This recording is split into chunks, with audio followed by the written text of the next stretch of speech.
au standul cei de la buchete dulci. A, acolo? Da.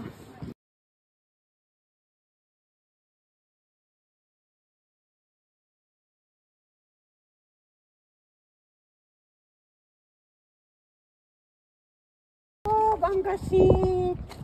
Mamaie, bine ai venit, de când te așteptam? Ia uite ce ți-a pregătit buchet de dulce Vă Alexandria. mulțumesc, vă pup și vă iubesc. Și noi Doamne ajută. vă mulțumim că ați venit pe la noi. Pup, vă pup. Oh, ia să văd eu ce aveți voi aici.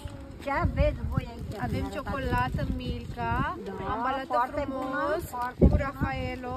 Da, foarte bună. Avem așa coșulețe Coșulețe, făcute manual, foarte din hârtie floristică, Foarte, foarte cu mama. bomboane și ia uite mama, avem buchete cu gelee foarte bune pentru nepoata. Pentru nepoata, da, da, da, da, da.